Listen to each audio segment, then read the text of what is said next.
자, 여러분이 여기 오시면 우리가 전부 다시 시작해야 되는 거. 다시 다 시작해야 됩니다. 그러니까 다 내려놓으시고, 절대로 고집은 다 내려놓으시고, 자기 생각도 내려놓으시고, 새롭게 좀 받고 변화를 입으면 좋겠습니다. 자, 병은 누가 만들었다 그랬죠? 병은 내가 만들었어요. 내가 만들었어요. 그러니까 내가 변해야 병이 낫는다 그랬죠? 오늘 제가 그런 분 한 분 좀 소개해 드리겠습니다. 사실은 여기 오셨다가 병치료를 받고 가시는 분들 많죠. 안 되는 두 가지 이유 빼고는 거의가 다 회복을 봅니다. 그게 시간이 좀 길게 걸릴 수도 있고 짧게 될 수도 있지만 되어요. 어제 나가셨는지 우리 그 관절염으로 오신 그 어머니는 관정을 좀 하고 가라고 했더니 그냥 가신다고 해서 그냥 얘기 못했지만 여러분이 아마 숙소에서 보셔서 아시겠죠. 그분이 류마티스 관절염, 자가 면역병이거든요. 지독한 약을 먹고 부작용이 굉장히 많이 왔던 분이에요. 처음에 와서 저 숙소 일생활관에서 식당까지 오기가 굉장히 힘들었던 사람이에요. 그 사람이 그저께 저녁에 제가 운동하면서 만났는데 내일 가신다 그러시더라고. 근데 지금은 산에도 다닌대요. 그러니 얼마나 많이 편해졌습니까? 이게 약으로 되는 병이 아니거든요. 그런데 우리 중에서 지금 며칠씩 지나면서 이렇게 좋아지는 걸 여러분이 지금 보고 계시잖아, 그죠? 류마티스 관절염 약 먹을수록 합병증 옵니다. 그리고 이거는 자가 면역병이라서 면역력을 억제시키는 약들을 주기 때문에요. 나중에 더 합병증이 더 많아요. 근데 약을 사용하지 않으면서 지금 몸이 치료되는 하나님의 처방제를 지금 받고 있지 않습니까? 그죠? 이걸 잘 받아들이면 그냥 이런 병 저런 병이 사라져요. 근데 이 사람들을 만나보면 참 사람이 변하고 있다는 게 놀랍거든요. 지난 안식일 날 안실학교에 청주에서 오신 우리 네 분이 참 아름다운 부부가 한 분이 계시죠. 우리 김 집사님이라고 하셨나요? 간증을 하셨잖아요. 저는 그분의 간증을 들으면서 제 가슴이 뜨끈뜨끈하게 불이 붙더라고. 그냥 야, 저분의 가슴 속에 불이 임했구나. 하나님의 은혜의 불, 사랑의 불이 가슴에 붙었구나. 그분의 그 간증을 듣는데 얼마나 감동적인지요. 제가 그냥 가만히 힘 빼고 앉았다가 힘이 발딱 올라오더라니까요. 간증을 들으면서 저분 얘기를 들으면서 여기 힘 빠져 있는 분들 힘이 많이 올라오겠다. 왜? 우리는 듣고 반응을 하잖아요. 그래서 여러분 말도 좀 씩씩하게 하는 거 좋습니다. 하나님 사랑 가슴에 안고 있지만 말로 표현하는 것도 얼마나 힘이 되는지 모릅니다. 참 정말 71년이 넘으신 노인네 할아버지 되신 분이 옛날에는 파파 할아버지입니다. 요즘은 할아버지라고 잘 안 하지만 그런 분이 그 가슴 속에 하나님의 사랑을 안고 계시는 모습을 제가 보면서요. 참 감동 먹었습니다. 저는. 그런 분들 보고 살면서 제가 힘을 얻고 사는 사람이 또 저예요. 저에게 힘을 주시는 분들은 여러분들입니다. 제가 이 일을 계속하도록 계속 힘을 불어넣어 주신 분들이 여러분들이에요. 여러분들이 이렇게 성령의 은혜가 있고 감동이 있고 마음에 변화가 있고 몸에 변화가 있는 이런 모습을 이 복음을 전해놓고 복음이 행한 복음이 이루어낸 결과를 지금 보고 있잖아요. 그러니까 제가 얼마나 힘이 나겠습니까? 이 내가 이해하고 있는 하나님, 내가 깨달은 진리, 이것이 실제로 사람들 마음의 생활에 적용이 되니까 몸도 낫고 마음도 변화가 일어나고 사람들이 회복을 하는구나. 이걸 보는 것만큼 저에게 기쁜 일이 어디 있겠습니까? 이걸 보면서 제 믿음이 얼마나 또 확고해지겠습니까? 그래서 여러분들이 사실은 저를 살려주고 있습니다. 저는 여러분들 때문에 살고 있어요. 여러분 이 동산에 오니까 공기 좋고 물 좋고 좋은 음식 먹고 참 좋잖아요. 그런데 여기에 가장 이 동산이 천국이 되고 아름다운 것은요. 여러분들이 계시기 때문에 그렇습니다. 여러분들이 계셔서 그래요. 여러분들 휴가 다 우리 여기 베델에 휴가 내고 여러분 다 나가고 나면요, 여기 그냥 죽은 동네입니다. 그냥 산골입니다. 그냥 산골. 누가 여기를 천국 같다 그러겠습니까? 누가 여기에 하나님의 집이라고 하겠습니까? 그냥 산골에 뭐 펜션 같은 거 좀 지어놨네. 아마 이렇게밖에 볼 수 없을 거예요. 근데 여러분들이 들어오시면 하늘 문이 열리고 은혜가 쏟아진단 말이에요. 예, 여기가 성소가 되는 것입니다. 여러분들이 계셔서 저도 얼마나 행복하게 기쁘게 정말 가치를 가지고 보람있게 사는지 몰라요. 이런 여러분들하고 함께 사는 이 생활이 참 저에게도 큰 축복입니다. 제가 이제 밖에 나가서 이 집회를 해보면, 교회들 가서 이 집회를 해보면요, 참 반응 없어요. 그냥 가만히 이렇게 듣고 앉아 있어요. 그러고 뭐 좀 별거 아닌 얘기하면 막 좋다고 또 박수 치고 그래요. 근데 진짜 진지한 얘기, 그들에게 생명을 주는 얘기는 하면요, 가만히 있어요, 그냥. 이거 뭔지 잘 몰라요. 그러고 뭐 좀 지겨울 수도 있겠죠. 뭐 제가 강의를 해서 사람들 별로 지겹다 소리는 안 하는 것 같아. 왜냐하면 재미있는 얘기를 간간히 해주니까. 네. 왜 자기들에게 필요한 얘기를 간간히 해주잖아요. 그런데 말씀을 이래 전해주면 또 그냥 아이 저 맨날 듣던 소리 이제 이렇게 되는 것 같아요. 진짜 중요한 복음은 전해주면 못 알아듣고, 뭐 병이 낫는 거, 밥에 먹는 거, 뭐 물 마시는 거, 운동하는 거 가르쳐주면 막 좋아가지고 기가 쫑긋해가지고 빵실빵실 웃고 뭐가 중요한지를 몰라. 나중에 질문하라 그러면 전부 밥 먹는 얘기나 질문하고, 어떻게 해야 거듭납니까? 이런 질문을 좀 해주면 얼마나 좋겠습니까? 어쨌든 근데 여기 오신 분들은 한결같이 예수님 만나고 싶은 분들이 오시잖아요. 아유, 그러니까 얼마나 좋은지 모르겠어. 예.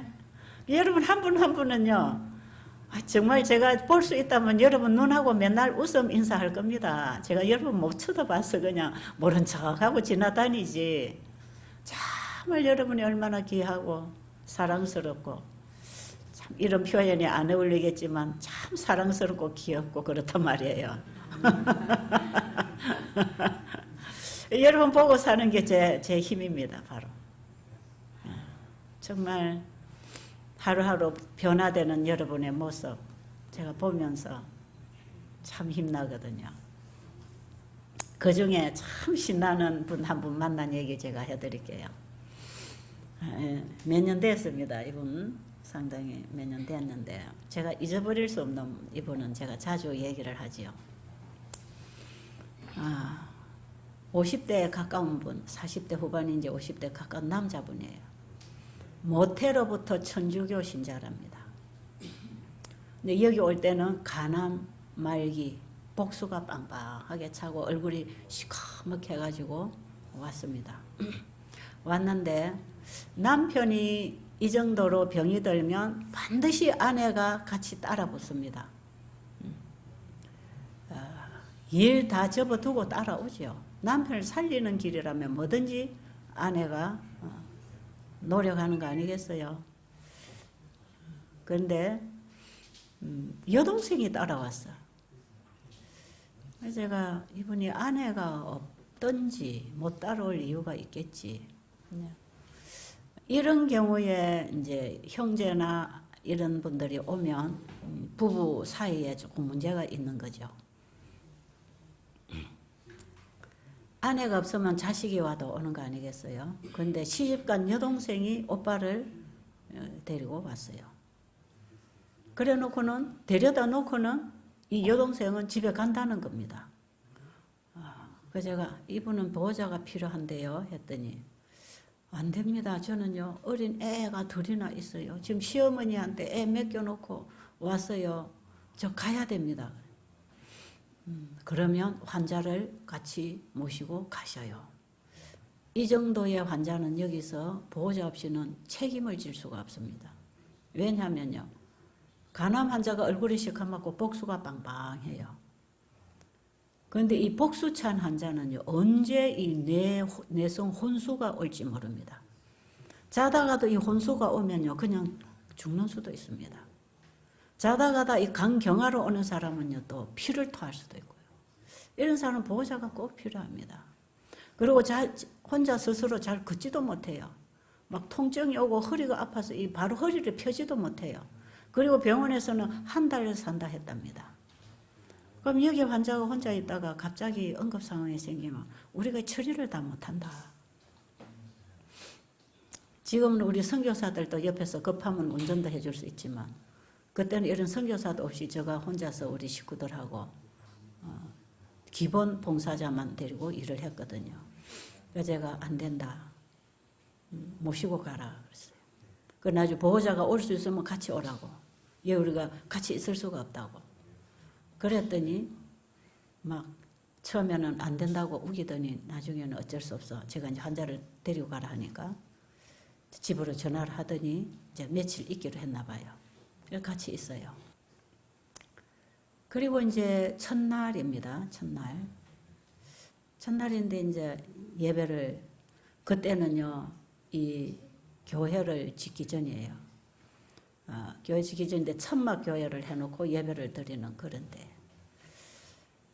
근데 이분이 맨 앞자리에 와서 딱 앉더라고. 그러더니 노래를 부르기 시작하는데 막 자꾸 울어요. 첫날, 첫 시간 노래. 그때 부른 노래가 뭐냐면 세상에서 방황할 때 나 주님을 몰랐네. 이 노래 아세요? 네. 마음대로 고집하며 온갖 죄를 저질렀네. 예수여 이 죄인도 용서받을 수 있나요? 우리 환자들이 노래 부르는데요. 이분이 앉아서 줄줄 눈물 흘려요. 이 노래를 따라 부르지도 못해 우느라고. 이분에게 무슨 사연이 있나. 그 다음에 또 뒷날 이제 아침에 또 예배드려요. 또 찬미 불러요. 또 강의해요. 그날로부터요 한 일주일이 지나는데요. 계속 예배 시간마다 울어요. 계속 울어요. 이제 그런데 제가요 이 사람들이 찾아와서 물어보면 대답을 잘해주지만 환자가 응급 상황이 없으면 제가 잘 안 찾아갑니다. 그냥 가만히 지도해드리는 대로 따라 잘하면 그냥 내버려 두는 거거든요. 필요하면 언제든지 와서 상담하라 그러죠. 그리고 어려운 일이 생기면 제가 가서 처리를 하고. 그리고 제가 이분은 또 남자고 또 남자 숙소에 제가 가야 되고 그래서 제가 그분하고 그렇게 접촉을 해서 대화를 별로 못 해봤어요. 그렇게 우는데도 불구하고 그때는 제가 좀 젊었잖아요. 지금 늙어가고 잘합니다. 지금 늙어가고 저는 만져서 지금 진단을 하니까 환자분이 오면 늙었든 젊었든 제가 다 만져보지요. 예, 팔뚝도 만져보고 다리통도 만져보고 이 덩어리도 살이 근육이 얼마나 있나 만져봐야 이 사람이 굶길 건지 먹일 건지 알거잖아요. 전에는 얼굴만 딱 보고 모습 보고 이 움직이는 딱 모습만 봐도 이 체력이 얼마다 근육이 얼마다 딱 재가지고 처방을 하는데 지금은 이제 제가 일일이 잘 만지지요. 그런데 그 당시만 해도 제가 그렇게 잘 접근 못했습니다. 제가 굉장히 낯가림을 많이 하는 사람이에요. 그래서 제가 먼저 이리 다가가는 건 참 못하는 성격이거든요. 어떻게 보면 저는 복음을 전하기에 가장 부적절한 성격의 사람이에요. 그런데 이제 제가 뭔가를 확인을 해서 확실하면 추진하는 그런 성격이 있어가지고 제가 믿는 신앙이 바른가 안 바른가 이게 맞는지 안 맞는지를 제가 정말 2년을 기도하면서 성경을 공부를 하면서 이게 맞다 하니까 제가 그대로 추진해 사는 거거든요. 그런데 제가 여러 면으로 이 복음을 담아서 내보내기에는 참 이게 맞지 않는 그릇입니다. 이 그릇이. 예. 그래서 참 일하기가 제 성향적으로 성격이 힘든 사람이었어요. 남의 집에 가서 빨리 적응이 안 되고 또 사람 빨리 못 사귀고 내 잠자리 아닌 데서 잠이 빨리 안 들고 예민하죠. 까다롭고 예민하고. 이런 사람이 제가 미국으로 카나다로 외국으로 중국 러시아로 제가 집회를 다니고 남의 집에서 자고 먹어야 될 때 얼마나 힘들었겠어요. 그런데 이게요 복음이 아니었다면 저는 절대로 불가능한 일이었습니다. 그렇게 살아왔어요 지금까지. 그런데도 아직도 그 까닭스러운 게 잘 안 지워졌어요. 그런데 이분이 시간마다 우는데 제가 가서 물어보지 못했어요. 손이라도 한번 지금 같으면 잡아주고 같이 기도라도 해주고 할 텐데 그냥 가만히 놔놨죠. 근데 이제 여기 지금 위에 집 한 채 있잖아요. 거기가 옛날에는 밭이었어요. 거기다 채소를 많이 심어서 상추가 쫙 크고 있는 봄이었어요. 근데 이제 점심시간에 제가 밥을 하다가 우리 딸하고 점심을 하다가 이제 거기 큰 소쿠리를 하나 들고 상추 따러 이제 거기 가다가 보니까 그 밭 입구에 앞에 약간 잔디밭이 있었는데 거기 의자가 놓여 있었어요. 한두 개. 사람들이 산에 올라가다가 내려오다가 앉았다 쉬고 또 햇빛 쬐고 의자 한두 개 놔놨죠. 그런데 이분이 거기 딱 앉아서 햇빛 쬐고 있는 거예요. 앉아가지고. 그런데 제가 지나가다가 그 앞을 딱 지나가야 밭으로 가니까 제가 이제 지나가면서 좀 어떠세요? 잘 주무십니까? 좀 복수는 좀 빠집니까? 그냥 옆에 지나가면서 물어볼 거 아니겠어요? 그러니까 이분이 막 반갑게 언제 물어주기를 바랬냐는 그런 자세로 예, 잠 잘 잡니다. 예, 편안합니다. 예, 뭐 배가 많이 물렁물렁해졌습니다. 그래 이제 그분이 반갑게 대해주니까 제가 그런데요, 왜 그렇게 날마다 우셨어요? 이제 그때 물어봤죠. 날마다 우시대요. 왜 그러세요? 그러니까 그냥 그분이 막 얘기를 줄줄줄줄 하는 거예요.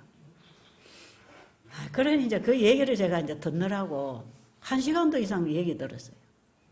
그럼 상추를 따서 이제 점심시간에 우리 쌈 싸먹어야 되는데, 상추를 따다는 이 사람 얘기에 제가 이 얘기를 끊고 나갈 수가 없는 얘기예요, 그 얘기가.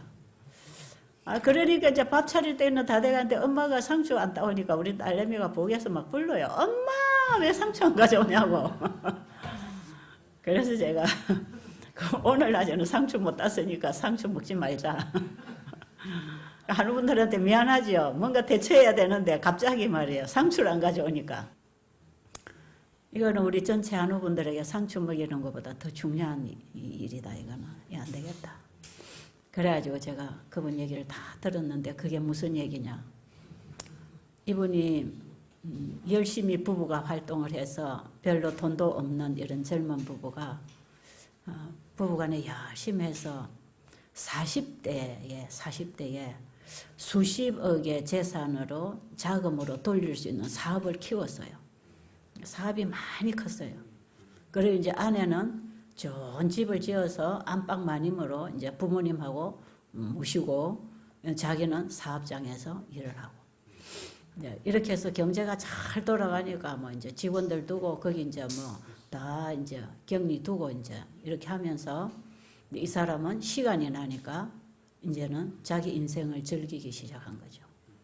이래가지고 그 사업처에는 자기 친구를 하나 앉혀놓고 전체 운영을 책임을 지어놓고 자기는 이제 외곽으로 돌면서 노는 겁니다. 외국도 다니고 뭐 어디도 다니고 뭐 골프도 치고 뭐 별짓을 하면서 거기다가 혼자 다니는 게 아니고 여자를 하나씩 데리고 다니는 거예요. 이제 이렇게 남편이 하는 걸 보면서 아내가 처음에 가난할 때는 똑같이 고생해서 돈을 벌었는데 자기 아내를 편안하게 해주겠다고 좋은 집을 지어서 안방 마님으로 앉혀놓고는 자기는 바깥으로 도는 거죠. 그리고 돈 한 뭉치씩 아내한테 갖다 줍니다. 옷 사입고 싶으면 사입고 먹고 싶은 거 있으면 먹어. 돈은 많이 갖다 줘요. 딸이 2명이 있었어요. 딸이 벌써 중고등학교 이제 딸이 컸어요. 엄마가 키가 작은데 딸이 엄마보다 키가 크더라고. 이제 그런 딸이 있는데, 그렇게 생활을 하니까 아내가 이제 못 견딜 거 아니겠어요. 이제 돈만 갖다 주면서 아내를 조용하게 잔소리 안 하게 만드는데, 아내는 여보, 나는 당신 돈 보고 시집 온 사람 아니야. 나는 당신이 필요해. 당신이 가져다 주는 돈이 필요하지 않아. 내가 처음에 당신 만날 때 돈 보고 결혼했어. 나는 당신한테 결혼한 여자야. 그러니까 나에게는 당신이 필요하니까 돈을 갖다 주지 말고 당신이 내 남편이 돼달라고. 당신이 내 남편으로 살아달라고. 그런 얘기를 얼마나 많이 했겠습니까? 그러니까 이 남편은 뭐라 하냐면, 남자들이 다 그럴 수도 있지 뭘 그런 걸 가지고 그러냐. 다른 남자들 다 그러고 있어. 나 혼자만 그런 게 아니야. 그런데 이 여자는 절대로 용납이 안 되는 거죠. 여러분 이거 용납됩니까? 이런 거 용납되는 여자들이 있습니까? 여자는요, 아무리 검은 보화를 싸줘도요, 남편이 다른 여자에게 10%만 마음을 주고 눈길을 줘도 질투를 해서 불행한 여자가 되는 것이에요. 여자들은 자기 남편에게 자기 전 인생을 맡기고 시집을 왔을 때는 그 남편의 전 생애가 자기 것하고 하나가 되기를 바라지 않겠어요? 자기를 다 주었기 때문에 남편도 자기가 온전히 가지기를 원하지요. 사실 이것이 또 이렇게 되는 것이 결혼 제도의 원칙입니다. 그런데 남자들이 시간이 있고 돈이 있으니까 이제 그런 엉뚱한 짓을 하는 거죠. 그게 1년 지나고 2년 지나고 여자가 싸우다가 괴로우니까 이제 이 병이 드니까 이혼을 해야 되겠다. 그래서 남편에게 이혼을 요구하니까 남편이 이혼은 안 해주는 거예요. 절대로 이 여자를 이혼은 안 해주고 버리지도 않고, 왜냐하면 자기 부모님하고 같이 애들 둘 딸 키우고 가정만 잘 지켜주면 다 해주겠다 이거죠. 그리고 아내를 붙들고 있는 거죠. 그리고 나가서 자기 할 짓은 다 하고 돌아다녀요. 그러니까 이 아내가 한 번은 결사적으로 이혼을 요구했습니다. 다 소리해놓고 여기 도장 찍고 우리 끝내자. 이제 그래서 구체적으로 이혼을 요구하니까 남편이 그때 하는 말이, 지금 내 사업이 좀 어려워졌다. 좀 기다려라. 일을 맡겨놨던 친구가 도망을 가버렸는데, 가지고 있는 돈만 가지고 가는 게 아니라 물건을 전부 외상으로 다 들여놓고 지금 물건값 이거 전부 다 지금 부도나고 있고, 지금 이 정신이 없으니까 내가 좀 정리할 때까지 기다려. 나중에 해줄게. 근데 아내는, 당신은 능력이 있으니까 내가 사업하는 사람 아니잖아. 당신이 사업 잘하니까 당신이 해결하고 나는 정리해주라. 그래가지고 홧김에 정리를 해버렸어요. 그리고 딸 둘을 엄마 따를래 아빠를 따를래 하니까 딸들이 엄마를 따라가겠다는 거죠. 그러니까 딸 둘 데리고 아내는 집을 나가버렸어요. 그리고 집에는 부모님이 계십니다. 그런데 어느 날 보니까 이혼을 하고 손녀들 다 데리고 며느리가 나가버리더니 어느 날 보니까 집에 와서 전부 은행에서 차압이 붙는 거예요. 그러니까 그 자기 아버님이 고혈압이었어요. 충격을 받아가지고 쓰러져 버렸는데 중풍이 와버렸네. 그래서 병원에 입원을 하셨는데 이 대소변도 못 보는 겁니다. 그냥 완전히 반신불수 돼가지고 병원에 입원하고 계시니까 어머니가 가서 이제 간호하시죠. 그리고 집은 빚쟁이가 가져가 버리고, 그리고 이 어머니가 이제 아버지가 퇴원을 하시는데 동생 집으로 퇴원을 하신 거예요. 갈 집도 없어져 버려. 산산조각이 순식간에 파산이 다 나버렸어요. 그때 이 남자가 정신을 차려본들 수습이 안 되는 거죠. 그래가지고 뭐 빚쟁이한테 뭐 사업체 전부 다 날라가 버렸어요. 다 날라가 버리고 이제 이 남자가 다시 이제 시작해야 되는데 이 친구를 찾아야 되는 거예요. 친구를 찾아야 되는데 찾을 길이 없어요. 벌써 날라버렸어요. 언제든지 이 친구 죽이고 싶은 거죠. 이 친구. 그리고 이제 이 친구를 찾고 수습을 하려고 이 서울에 반지하실 한 칸에 방을 얻어가지고 자기 그냥 필요한 소지품 가지고 그쪽에 방을 얻어놓고 하루 종일 이제 이거 수습하고 그거 찾으려고 돌아다니다가 아무 일도 성취를 못하고 들어올 때는 소주병 몇 병 들고 와서 저녁에 실컷 소주 먹고 고래고래 화를 내고 고함치고 욕하다가 잠이 들고 이것을 한 얼마 동안 했어요. 한 1, 2년 현재 3년이라 내지 오래돼서 잘 모르겠어요. 1몇 년 하고 나니까요. 어느 날 보니까 배가 불룩해지더랍니다. 간암이 온 거예요. 간암이 왔는데 배가 이렇게 불룩해져서 병원에 이 스트레스 극도로 받고 술 많이 먹었으니까 이 간이 급속도로 나빠질 거 아니겠어요. 급성으로 이 간암이 온 것입니다.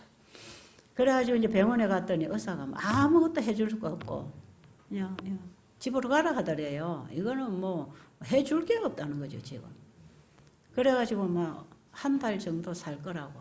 그리고 집으로 보내는데 갈 집이 있나요? 그 지하실에 혼자 이 환자가 살 수 있나요? 그러니까 이제 병원에 이제 여동생이 와서 간호를 하는 거죠 병원에. 근데 집으로 가야 되는데 갈 데가 없으니까 병원에서 이제 동생이 고생을 하는 거죠. 병원에서 퇴원도 못 하고 있는 거예요. 그런데 어느 날 자기 아내한테서 전화가 왔더랍니다. 나는 당신이 이렇게 어이없이 무너질 줄은 몰랐다. 당신은 능력이 있고 건강이 있으니까 당신 혼자 잘 살아갈 줄 알았는데 지금은 그게 불가능해졌구나. 내가 병원에 가서 내가 좀 당신을 도와주고 싶다. 내가 좀 가서 간호를 해주면 어떻겠냐고 전화가 왔더래요. 그럼 어떻게 해야 될까요? 어떻게 해야 될까요? 참, 그 아내가 고마워야 되지 않겠어요? 자기 처지가 이 정도 되니까 이 아내가 그래도 자기하고 함께 산 남편이니까 아내의 마음은 나에게서 그래도 떠나지 않는 참 고맙구나. 내가 이렇게 나쁜 짓을 했는데 내 아내가 이렇게 다가와 주니 얼마나 고맙겠어요. 정말 자격 없지만 도와주면 좋겠다. 이렇게 좀 하면 좋겠는데 아내가 전화가 딱 왔는데 화가 더 나더래요. 네가 있었으면 내가 이렇게까지 병 안 났다. 네가 없었기 때문에 내가 돈 갖다 주고 네가 잘 나갈 때는 네가 내 돈 갖다 주는 거 먹고 살다가 내가 병들고 내가 없어지니까 네가 나를 버리고 가서 내가 병든 거 아니냐. 이건 이제 아내한테다 다 뒤집어 씌웠대요. 그래가지고는 막 전화에다가 대고 와글 얼마나 거친 말을 많이 했는지 아주 그냥 귀에 담을 수도 없는 이런 말들을 막 쏟아놨다가 내 눈앞에 나타나기만 하면 너는 적시로 내가 너를 죽인다고. 어디 그런 소리야. 나를 이렇게 병들게 한 게 누군데. 그러니까 그 이혼을 하고 한 3년 이렇게 지냈으니까 문제가 많았죠. 그러니까 여자가 무서워가지고 전화를 끊어버리고 욕을 하고 있는데 전화가 끊어지더라는 거죠. 그리고 병원에서는 퇴원하라고 갈 데가 없는데 어떤 자기 여동생 친구가 배들수양원에 가면 된다고 그리로 가보라 하더라는 거죠. 그러니까 그쪽에서 이리 전화를 해가지고 환자를 데리고 왔어요. 왔는데 이 환자를 혼자 받아서 책임질 수 있는 환자가 아니에요. 그래서 이제 그런 일이 생겼는데 이분이 이제 버스를 타고 택시를 타고 여기 산골에 들어오잖아요. 서울에서 왔는데. 그런데 이 찾기를 이제 이 택시를 타고 꼬불꼬불 들어오는데 화가 그냥 막 여기까지 차더라는 거죠. 내가 병드니까 이제 이런 데다가 갖다 버리려고 나를 여기까지 데리고 온다면서 이제 막 화가 그냥 고래고래 나가지고 산골에 올라올 때도 막 주체할 수가 없더라는 거죠. 그런데 차가 그때는 이 교회 마당에 차가 와서 닿았거든요. 그런데 이 교회 여기는 교회가 없고 이 마당이었어요. 그때 교회 짓기 전이네. 마당이었어요, 저기가. 거기가 이제 털을 이래 넓게 닦아놓은 이제 마당이었는데, 차가 이제 여기 와서 딱 쉬었는데, 그 이제 앞에 보면 돌이 있어요. 끝에 난간에 돌이 있는데, 택시에서 딱 내리는데, 공기가 시원한 공기, 그때 딱 봄이니까 기운 공기가 얼마나 좋겠어요. 시원한 공기가 들어오는데, 이 숨이 이렇게 쉬지더라는 거죠. 그래서 이제 차를 계속 타고 와가 내려가지고 옆에 이제 기운이 없으니까 돌멩이 위에 이제 이랬다 엉덩이를 대고 앉았는데, 이 코로 들어오는 이 향기가 너무 좋더라는 거죠. 산소와 함께 이 풀향기, 꽃향기가 들어오잖아요. 이걸 도시에서는 맡아볼 수 없는, 정말 오랜만에 느껴보는. 그런데 하늘을 이래 어쩌다 쳐다보는데 하늘이 맑고 새파랗더라는 거죠. 내가 언제 하늘을 한번 쳐다보고 살았나. 하늘이 너무 맑고 푸르네. 그러면서요, 올 때까지 목에까지 차있던 화가 그 공기를 마시고 이 자연을 바라보면서 이 화가 쑥 사라지더라는 거죠. 그럴 수 있을까요? 그럴 수 있다고 생각하세요? 엘렌 G 화이트 여사 책에 읽어보면요, 우리가 공기를 마시면서 들어오는 냄새 있잖아요. 냄새, 향기, 이것도 치료제가 된다 그랬어. 그래서 우리가요, 어떤 향기, 공기를 마시느냐 참 중요한, 그냥 숨만 쉰다고 사는 게 아니더라고, 이게. 이 자연을 통해서 우리에게 오는 치료제들은요, 이게 다 하나님의 말씀에서 왔다 그랬죠? 그래서요, 우리의 시각을 통해서 보이는 것, 보이는 색깔들, 이 색깔들, 들리는 소리들, 그 다음에 코로 들어오는 냄새, 산소, 그리고 입으로 들어가는 것, 그리고 우리가 만짐으로 느끼는 이런 촉각을 통해 들어오는 것, 이 오간을 통해서 들어오는 이것들이요, 어디서부터 무엇을 받느냐에 따라서 병이 되기도 하고 치유가 되기도 하는 거예요, 이게. 이게 하나님의 말씀을 천년계를 통해서 펼쳐놓고 우리에게 에너지를 보내는, 이것도 다 성경책 아닙니까? 하나님의 말씀을 우리가 먹고 살 수 있는 성경책입니다. 천년계의 책이라고. 저는 이분 간증 들으면서 놀랐어요. 그렇구나. 내가 이거 책에서만 읽었던 얘기가 바로 이분에게서 일어나고 있네. 그래서 하나님이 왜 에덴 동산을 만들고 자연 속에 아담 하와를 살게 하고 이런 건물을 지어 살게 한 게 아니고, 최초의 아담 하와에게 지어준 집은 동산입니다. 자연의 집입니다. 자연의 집. 그게 사람이 누릴 환경이었어요. 지금처럼 이렇게 바둑판처럼 칸을 만들어서 니박 내박 만들고 사는 게 아니고, 이 대자연에 그들이 큰 하늘의 지붕 아래서 그들이 자연의 혜택을 받으면서 땅에 누워도 그 양탄자를 깔아놓은 것 같은 잔디 위에서 잠을 잘 수 있었던, 죄 없는 세상에 그런 세상을 만들어 주셨단 말이에요. 창세기 1장의 천지창조에 만들어진 아담 하와가 사는 집이 그런 집이었습니다. 전부 자연의 혜택을 받으면서 하나님의 생명과 함께 누리고 살 수 있는 그런 게 사람이 살 곳이고, 지금 우리가 자연으로 돌아간다고 하는 이것은요, 다 죄로 인해서 땅에서는 벌레가 생기고 가시덤불 엉겅퀴가 나고 사람을 해치는 이런 독초들이 생기고, 사단이 이게 독초에 씨를 심어가지고 독초가 나고 짐승들이 거칠어져서 약한 짐승을 잡아먹고, 이런 세상이 아니었단 말이에요. 옛날에 우리가 창세기로 돌아가는, 이 자연으로 돌아가는 이 속에는 그나마 다 허물어져 버렸지만 그래도 그 그루터기가 남아서 우리가 지금 그 혜택을 받고 사는 것이거든요. 그런데 이분의 감정이 너무 놀라웠어요. 이걸 그냥 바라보고 매미 소리가 나고 그냥 자연의 소리, 바람 소리, 이 향기, 이게 자기 이 스트레스, 이걸 풀어주더라는 거예요. 여러분, 그래서 스트레스 받을 때는 저 넓은 바다를 바라보고 바닷가로 나가고, 아니면 저 높은 산을 오르면서 저 높은 산에 올라가서 대자연을 바라보는, 이게요, 기분 전환이 되는 것 정도가 아니라요, 치유가 됩니다. 치유가. 그래서 우리가 자연과 더불어 생활한다는 게 얼마나 축복된 환경에서 있는지 몰라요. 여러분 집에 돌아가면 집 다 이사하시면 좋습니다. 전부 자연으로 땅을 좀 구입을 해서 그 비싼 아파트 땅 팔아가지고 산에 그 싼 땅 사가지고 여러분 아담한 집 지어서 이사를 하는 게 좋습니다. 시골 생활은 앞으로 이 세상에 임하는 대환란을 위해서도 대비하는 가장 좋은 피난처가 될 거니까요. 병든 김에 이사하면 참 좋습니다. 네. 이분은 그 도시의 공해 속에 있다가 자연 속에 오면서 이미 거의 다 풀어지는. 그러니까 여러분 그 음식 먹고 술 마시고 그 찌들어진 공기 속에 지하칸에서 공기도 안 통하는 방에서 그 독소를 마시고 사니까 얼마나 짜증이 나고 피가 탁하고 짜증스럽고 스트레스가 나고 얼마나 고통스러웠겠어요.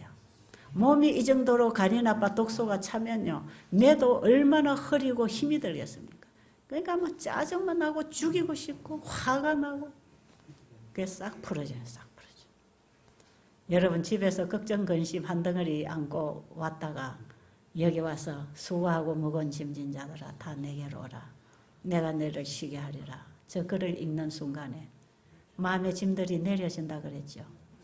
여러분을 두르고 있는 이 자연이 여러분의 마음의 화를 삭혀줍니다. 다 기분 전환을 시켜주고 이런 자연을 통하여 하나님의 은혜의 빛, 사랑의 에너지가 우리 가슴에 들어온다 이 말이에요. 하나님의 말씀에서 오는 에너지는 참 그게 사랑의 에너지를 보내는 거기 때문에 미움, 시기, 질투가 사라지고 사랑할 수 있는 사람으로 이해할 수 있고 용서할 수 있는 사람으로 우리를 만들어주는데 천년계의 성경도 적절하게 우리에게 도움을 주고 있단 말이에요. 어쨌든 이분이 여기 도착하자마자 일단은 이 화가 사라졌어요. 여기까지 꽉 바로 터지고 싶은 그 화가 싹 사라지더라는 거죠. 그리고 여기 동산을 이렇게 주변을 거니는데 너무 마음이 평안하더랍니다. 예. 오기까지의 그 기분은 어디로 가고 그 사람은 어디로 가고 여기 와서 한나절을 지나는데 자기 마음에 놀라운 변화가 오더라는 거죠. 그리고 그날 저녁에 첫 강의 시간에 딱 앞자리에 앉았어요. 앉아서 이분이 노래를 부르는데 자기가 그 노래를 천주교 다닐 때도 많이 불렀답니다.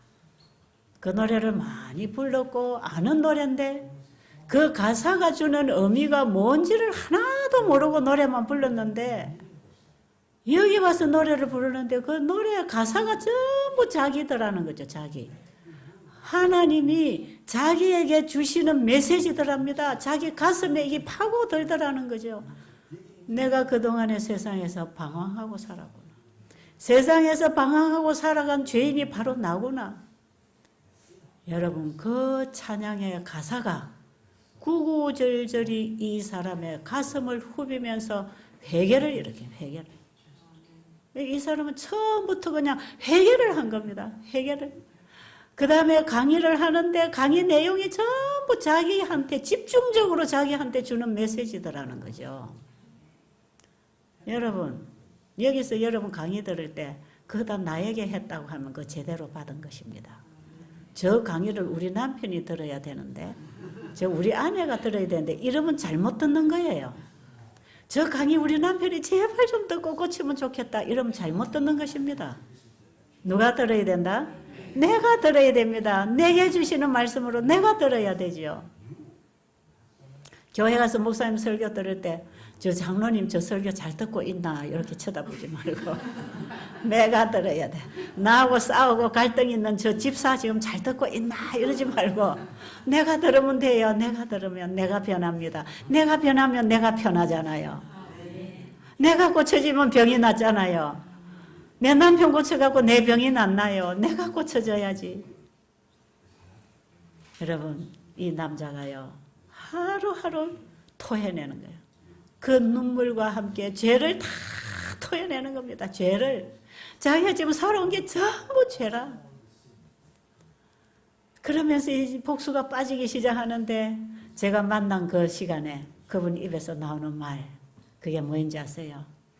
원장님, 제가 여기 와서 보니까요. 제 아내가 너무 불쌍하고 내가 내 아내에게 너무너무 큰 죄를 저질렀어요. 나는 지금까지 나는 당연하게 남편은 이렇게 해도 된다고 생각했고 여자는 이걸 기다리고 참아줘야 된다고 생각했지. 내가 가족을 위해서 경제적으로 모든 걸 다 대주고 있는데 이런 것마저 내가 자유가 없어 되겠느냐. 그러면서 내가 잘난 척하고 살았는데 내가 여기 와보니까 내가 내 아내에게 너무 잘못했어요. 정말 내 아내에게 용서를 빌고 싶어요. 그런데 나는 내 아내에게 전화도 할 수 없고 전화를 해도 내 아내는 여기 안 올 겁니다. 왜요? 그랬더니 그 병원에서 있었던 얘기를 하는 거예요. 내가 이렇게 모질게 내가 욕을 퍼부어서 전화를 더 이상 못하도록 해놨기 때문에 이제 이후로 남 아내는 저를 안 찾아올 겁니다. 저도 전화를 할 수가 없어요. 그러면서 또 막 울어요. 그리고 이제 얘기를 끝냈잖아요. 이제 점심때가 다 돼가지고 이제 밥을 바로 배식하는 시간인데 식사로 내려가야 돼요. 그래서 제가 내려와가지고 이제 그분은 식사하러 식당으로 가라 하고 나는 사무실에 가서 그분의 방명록을 찾았어요. 방명록을 찾다 보니까 그 자기 동생 집 주소가 자기 집이 없으니까 어머니 아버지 퇴원하고 계시는 동생 집의 주소 전화번호 연락처가 그쪽으로 돼 있더라고. 그래서 제가 거기다 전화를 했습니다. 전화를 했더니 그 장모님 되는 분이 전화를 받았어요. 여기 이러이러한 환자분이 여기 와 계십니다. 그런데 이분이 여기 와서 많은 마음의 변화를 일으켰습니다. 지금까지 자기가 행해오고 살아온 자기 삶과 자기 행동, 자기가 자기 아내에게 한 거 너무나 좀 후회하고 회개하고 전혀 다른 사람이 됐습니다. 그런데 이분이 곧 죽게 돼 있는 사람인데 자기 아내에게 좀 용서를 빌고 용서받고 죽기를 원하는데 그거 미안해서 전화도 못하고 있습니다. 그래서 제가 전화를 드렸습니다. 좀 통화할 수 있을까요? 그랬더니 여기 없다고 제가 연락하겠습니다. 그래요. 그랬더니 나중에 오후 되니까요. 오후 되니까 엄마보다 키가 큰 딸 둘을 데리고 여기를 왔어요. 아내가 조그만하게 생긴 여자가. 그때는 이제 이미 저녁 먹을 그 시간에. 근데 이제 남편이 뭐라 했냐면 나는 내 아내를 만약에 만난다면 나는 아내 앞에 무릎을 꿇어야 됩니다. 그리고 사죄를 해야 돼. 용서를 구해야 됩니다. 저는 아내에게 정말 죽을 죄를 지었습니다.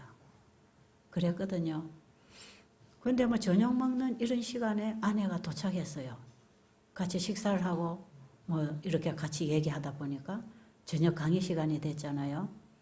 저녁 강의 시간에 이분이 저를 보고 원장님 강의 시간 제가 조금만 좀 얘기할 수 있을까요? 그래. 아, 예, 하세요. 그래서 제가 강의 시간을 내줬어요. 얘기 좀 하시라고. 그랬더니 이분이요. 지금 자기가 살아온 얘기를 한 30분 이상을요. 쭉 자기 인생 간증을 하고 그 다음 자기가 자기 딸들과 자기 아내에게 얼마나 큰 죄인인지. 네.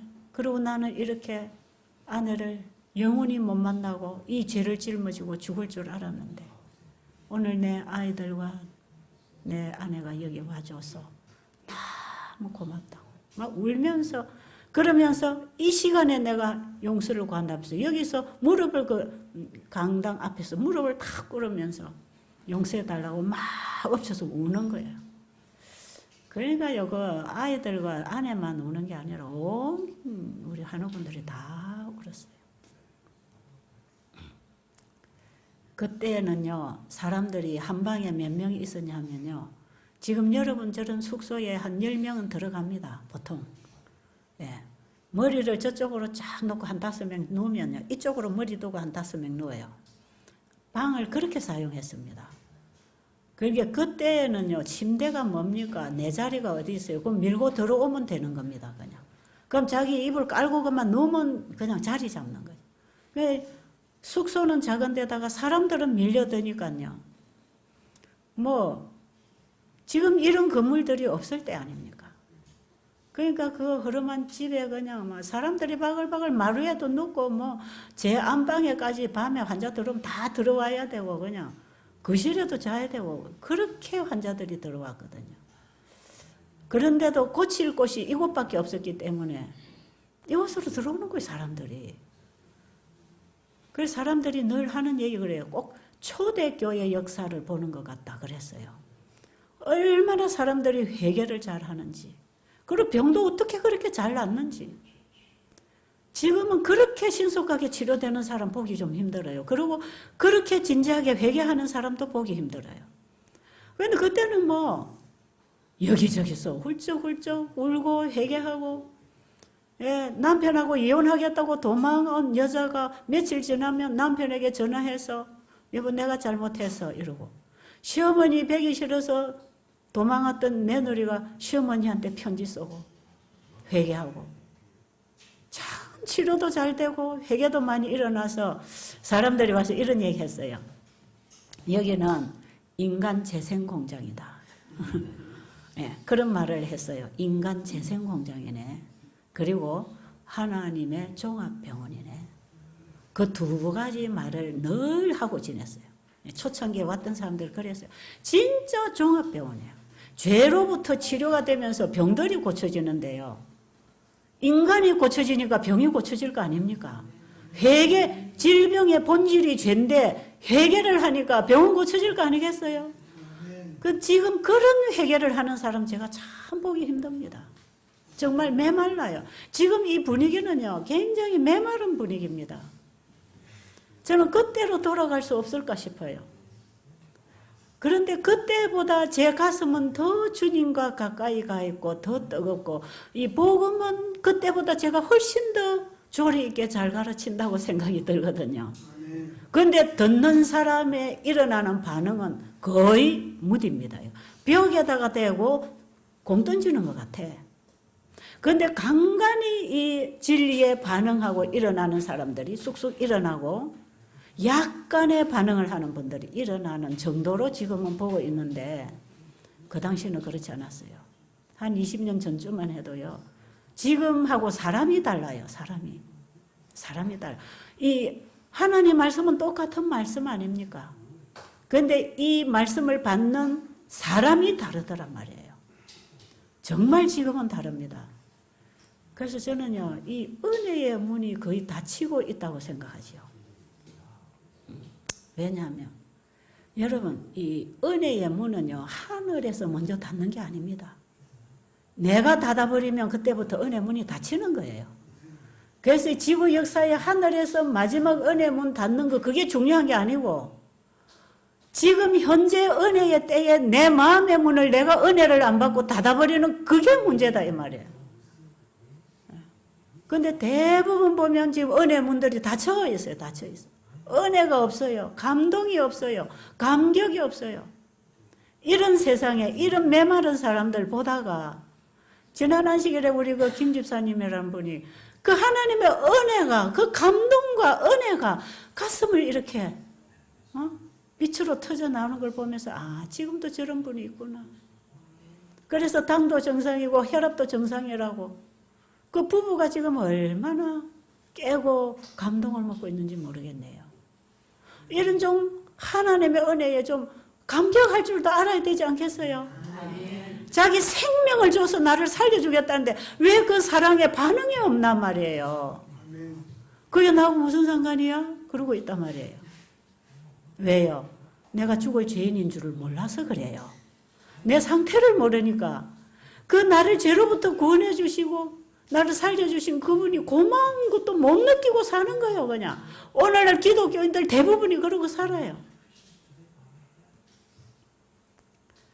여러분, 내가 죄인인 줄 알아야 예수님이 고마울 거 아닙니까? 예수님의 은혜가 감사하게 안 오는 건 내가 죄인인 줄 몰라서 그래요. 왜 내가 죄인인 줄 모릅니까? 양심의 법이 다 무너져서 그렇습니다. 우리의 마음에 예민하게 하나님이 심어주신 그 씨가 이제는 움틀거리지 못하고 이게 다 말라서 양심의 법이 다 무뎌져 가지고 죄를 죄라고 깨닫지도 못하는 세상으로 변해버렸다 이 말이에요. 우리의 마음들이 그렇게 무뎌져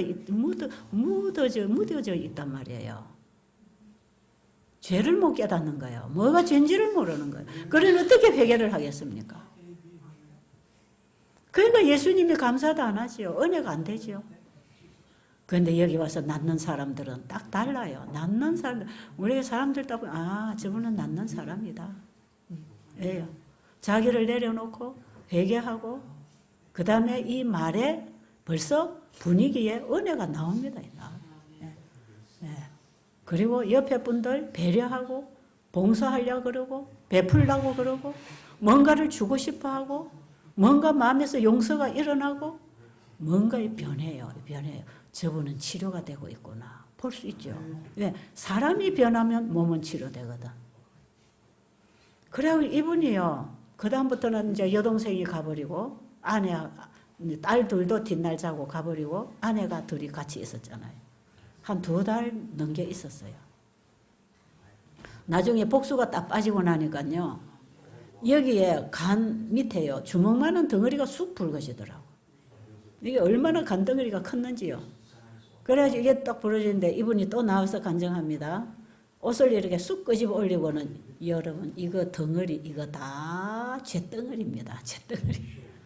예, 미워하고 시기하고 질투하고 자기 멋대로 살아온 죄덩어리가 이거 만들어 놓은 거라고. 이렇게 간증을 하더니 이게 이제 점점 내려가잖아요. 이 사가져요. 그럴 때마다 또 나와가지고 옷 썩 걷어 올리고는 이거 작아졌지요? 예, 이 암덩어리 삭히는 치료제는 예, 회개와 사랑밖에 없는 것 같습니다. 자기 아내하고 다시 시작했습니다. 그 아내에게 용서를 빌고 내가 지금까지 잘못한 거 보상하면서 내가 사랑해 줄게. 내가 몇 개월을 며칠을 살지 모르지만 내 사는 동안 내게 있는 거 다 당신 주고 갈게. 미안하다. 그리고 여기서 지냈거든요. 아내는요. 내가 그동안에 당신 많이 미워했는데 이 남자가 살면 얼마나 살까. 살아있는 동안에 최선을 다해서 이분을 용서하고 사랑해 주자. 서로가 자기 사랑을 기대하는 만남이 아니고 내게 있는 사랑을 주기 위한 대상으로 다시 만났어요. 그러니까 될까요, 안 될까요? 가정 회복할까요, 안 할까요? 가정 회복했어요. 그리고 나갈 때 어떻게 한지 아세요? 또 끄집어 올렸어요. 옷 쏙 끄집어 올려가지고는. 여기 보세요. 여기 아무것도 없어요. 여기 아무것도 없어요. 여기 눌러봐도 없어요. 얼굴은 건강한 사람으로 다 돌아왔어요. 그래가지고 나가면서 이분이 뭐라 했는지 아세요? 내가 건강만 찾은 게 아니고 가정도 회복하고 인생도 회복하고 신앙도 회복하고 전 치료 다 받았습니다. 그리고 이분이 다시 나갔어요. 얼마나 아름다운 얘기인지 모릅니다. 이런 얘기는요. 이런 사람들을 바라보고 있으면서 저는 얼마나 감사하고 행복하고 다 이 되는 길이 있구나. 정말 이분들에게서 이런 어떤 모습이 안 보였으면 제가 전하는 이 복음도 이게 정말 살아서 생명이 있고 창조력이 있는지 저도 몰라서 그냥 책에만 있는 하나님 말씀으로 머리로 이해하고 그냥 형식적이고 그냥 죽어있는 신앙도 아닌 신앙을 하면서 제 일생을 살아갔는지도 모릅니다. 그런데 이 말씀이 이렇게 생생하게 살아서 사람을 살리고 있다는 것을 제가 너무나 많이 봤지 않습니까? 이걸 지금 30년 해 나오면서 일어난 이 일들을 다 기록할 수도 없고 정말 요한복음에 보면 요한복음 마지막에 보면요. 그 예수님께서 행하신 일을 다 기록하면 이 땅에 두기에도 부족하노라 그랬어요. 저는 그렇게까지 많이는 아니지만 예수님 짧은 시간에 하셨죠. 저는 상당히 긴 시간. 예수님 3년 반 동안 공생에 하셨지만 저는 30년을 이렇게 살아오는 동안에 쌓여진 것들이 상당히 많습니다. 예수님의 영역에서 예수님처럼 한 건 아니지만 나의 영역에서 내가 할 수 있는 선에서 내게 준 빚대로 나누고 살았을 때 내가 경험할 수 있는 것만큼 깨달을 수 있는 것만큼 나에게 진리를 열어주시더라 이 말이에요. 너무나 좋으신 우리 하나님, 지금도 살아계신 우리 주님, 지금도 우리에게 생명을 주고 재창조를 이루시는 하나님 말씀, 오늘 여러분 가슴에 받아들이시고 회복하시기를 간절히 바랍니다.